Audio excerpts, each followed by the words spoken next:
The world continues to react this morning to the shock death of Alexei Navalny. Most, of course, are pointing the finger firmly at the Kremlin and Vladimir Putin. Joining me live is Professor of Political Science at Cypress College in Los Angeles, Peter Matthews. Peter, good morning our time to you. Awful news coming out of Russia with the death of Alexei Navalny. Good morning, Tim. It really is awful news because he symbolized opposition to authoritarian regime, dictatorship. He wanted to bring in democracy and have more freedom. And a lot of people across Russia support that. And they've seen this as him dying in prison as very questionable. And it's a very tremendous setback, in a sense, to the people there that want more democracy, but also to the world as a whole. He was a symbol. So it's a tragedy.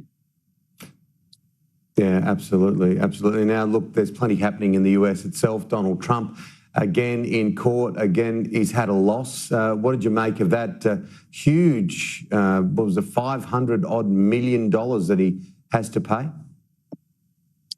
Tim, it's just incredible that this keeps going on. And this was for fraudulent asset evaluation, where he overvalued a lot of his assets in order to get loans at lower interest rates.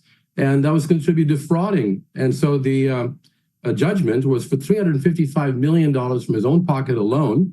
But on top of that, the interest that he'll be paying, another $100 million or so, in order to appeal the case, he has to go out and post bond or borrow the money.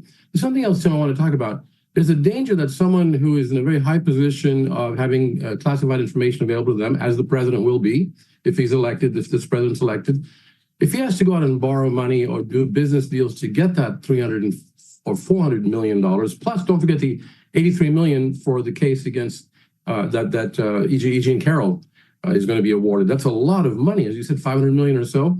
If he goes to someone to get that money or sets up a business with someone else, that could be a real conflict of interest and a national security risk if he has classified information available to him and he owes someone else, as a domestic, an American itself, or Americans who come up with the money for him or help him out with that money, or some other entities. It's the Emoluments Clause prohibits any foreign entities from being involved financially with the president in that sense, or giving any benefits. So there's a real conundrum here as to how is he going to pay for it, and will it jeopardize national security if he is elected? Do you think it's going to start to take its toll? You work in this area your whole life, teaching students in the sphere of political science. Will it start taking its toll, some of this, the legal actions that are everywhere, like 91 felony charges for Donald Trump? Up to this point, it's given him a sugar hit at every corner, really. It has with his own diehard supporters, but there are other voters who could have voted for him, who helped him put him over the top in 2016. Those voters are going to shrink from him if he gets convicted, especially of a felony. And the first trial is coming up, a criminal case, on March 25th. For the first time, we actually be in a court trial for on criminal charges. And this is unprecedented, Tim. It's going to take a toll to some extent, even for him to be in trial. But if he's convicted, then it's going to really make a difference, I would think, if he's convicted of one or more charges. He's got several charges. He had 2 civil cases awarded against him, and he got 4 criminal trials awaiting him on indictment. This is unprecedented, and I don't see how he can survive this unless, of course, the Democratic opponent in any way causes, makes an error. So it depends on that as far as the results of the election comes out in terms of November. Yeah, well, the pressure on Joe Biden is there as well. Age is a massive factor, and he's actually gone to TikTok in a bid to appeal to younger voters.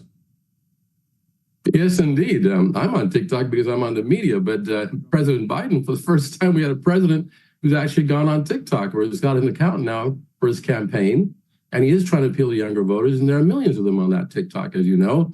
And Taylor Swift was on TikTok for a long time. I think she may be temporarily not on there, but for certain, reasons of legality in terms of copyright, that type of thing. But she'll probably be back on there again. And Taylor Swift has a lot of influence among young people.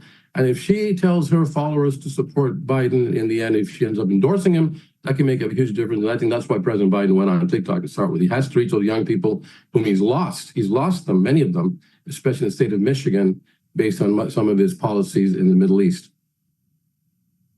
Well, Taylor Swift is here in Australia at the moment, had another concert in Melbourne. She'll make her way to Sydney. I've seen nothing like it in my time when it comes to hysteria. People Like it's a bit like Willy Wonka and that last golden ticket. You know, people are just doing whatever they can to try and get a ticket to her concert. She is just extraordinary when it comes to popularity. Do you think that she will endorse Joe Biden? That's a little tough to say at this point, Tim, but we'll know in a couple of months or less. And I think in the end, she may actually do it.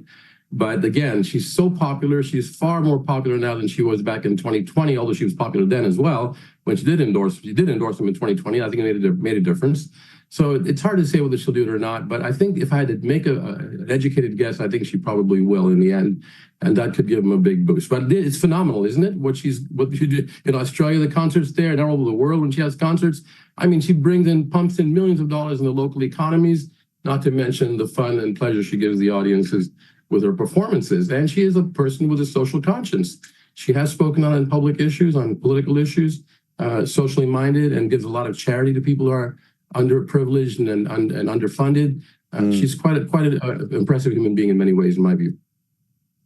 Yeah, well, thank God. It's a lot lighter subject and it brings a smile on your face in contrast to some of the news we have to report from time to time, Peter. Always good to chat. We'll do it again soon. You bet. Thank you, Tim.